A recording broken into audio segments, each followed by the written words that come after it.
Hello friends, welcome to Coderam. তো বন্ধুরা, আমরা গত ভিডিওতে এই ইউএলএলআই এর স্টাইল পর্যন্ত আমরা করে রেখেছিলাম নেভিগেশনের। তারপর থেকে আমরা শুরু করছি।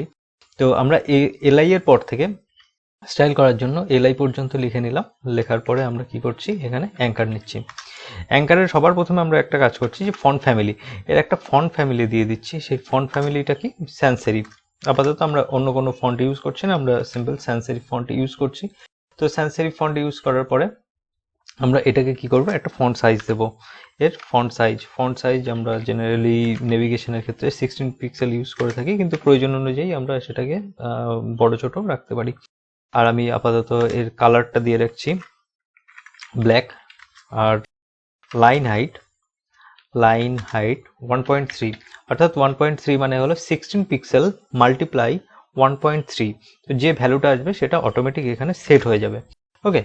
আর তারপরে হলো ফন্ট ওয়েট আমি আপাতত দিয়ে রাখছি 400, অর্থাৎ নর্মাল। আর টেক্সট ট্রান্সফর্ম আমরা করছি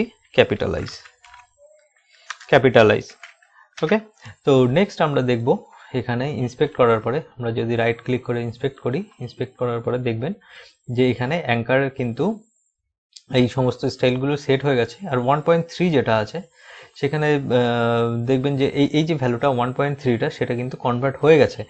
16 পিক্সেলের সঙ্গে 1.3 মাল্টিপ্লাই করার পরে কতটা এসছে সেটা আমরা কম্পিউটারে গিয়ে যদি এখানে আমরা দেখি লাইন হাইট, তো দেখবেন যে 20.8 পিক্সেল। তো এটা ব্রাউজার নিজে থেকে ক্যালকুলেট করে নিয়েছে। এখানে ব্রাউজার কিন্তু সমস্ত কিছুই আপনি যে ইউনিটি ইউজ করেন না কেন সেটাকে কিন্তু পিক্সেলেই কনভার্ট করে নেয়। আচ্ছা, এবার নেক্সট কাজ হলো আমাদের এখানে একটা শ্যাডো ইউজ করতে চাইছি। আমি এখানে খুব সুন্দর একটা হালকা শ্যাডো ইউজ করতে চাইছি। তো শ্যাডোটা আমি কোথায় দেবো, আমি চলে যাচ্ছি সোজা হেডারে এসে আমি এখানে ইউজ করছি বক্স শ্যাডো এক্স ওয়াই, অর্থাৎ এক্স এর পজিটিভ নেগেটিভ যে ভ্যালুটা আছে সেটা আমি 0 রাখছি, ওয়াই এর ভ্যালুটাও আমি 0 রাখছি। আমি ব্লাড দিচ্ছি 15 পিক্সেল।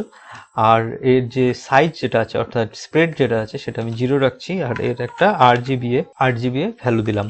ওকে। রেড, গ্রিন, ব্লু সবকটাকেই যদি আমি 0 করি তাহলে ব্ল্যাক কালার আসে। আর ওপাসিটি অর্থাৎ আলফা ভ্যালুটা 0.3, অর্থাৎ 30% এটা ব্ল্যাক হয়ে যাবে। তো দেখুন এখানে হালকা একটা শ্যাডো এসছে। হয়তো এই শ্যাডোটা আপনার পছন্দ নয়, আপনি অন্য কোনো শ্যাডো দিতে চাইছেন। তো শ্যাডোটা বানানো কিন্তু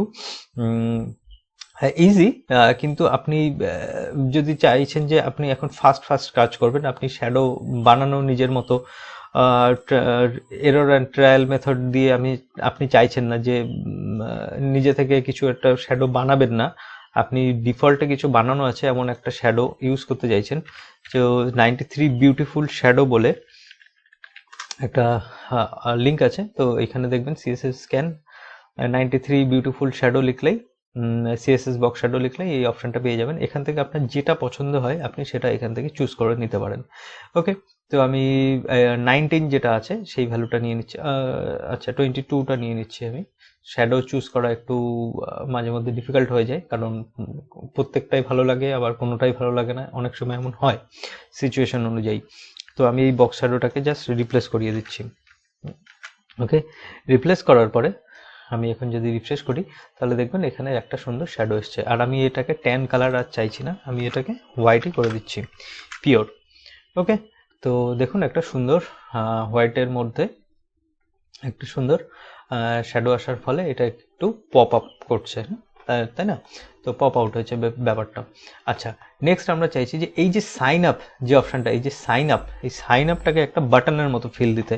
তাহলে আমাকে প্রথমে সাইন আপটাকে টার্গেট করতে হবে। সাইন আপটাকে আমরা কিভাবে টার্গেট করতে পারি, এখানে দেখুন এলআই আছে না, শেষ এলআইটাকে আমরা যদি টার্গেট করতে পারি তাহলে কিন্তু আমরা এটাকে স্টাইল করতে পারবো। তো দেখি কিভাবে টার্গেট করা যায়। তো আমি এলআইগুলোকে নিলাম। আমি এইমাত্র কিন্তু মেনশন করেছি আমাকে কিন্তু শেষ এলআইটাকে টার্গেট করতে হবে, অ্যাঙ্কারটাকে নয়। এলআইটাকে আগে আমাকে যদি টার্গেট করতে হয় আমাকে লিখতে হবে এলআই এর গায়ে NTH চাইল্ড।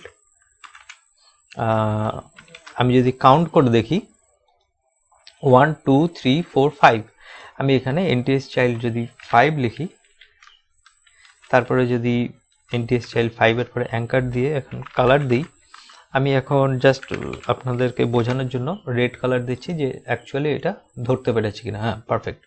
তো এনটি স্টাইল 5।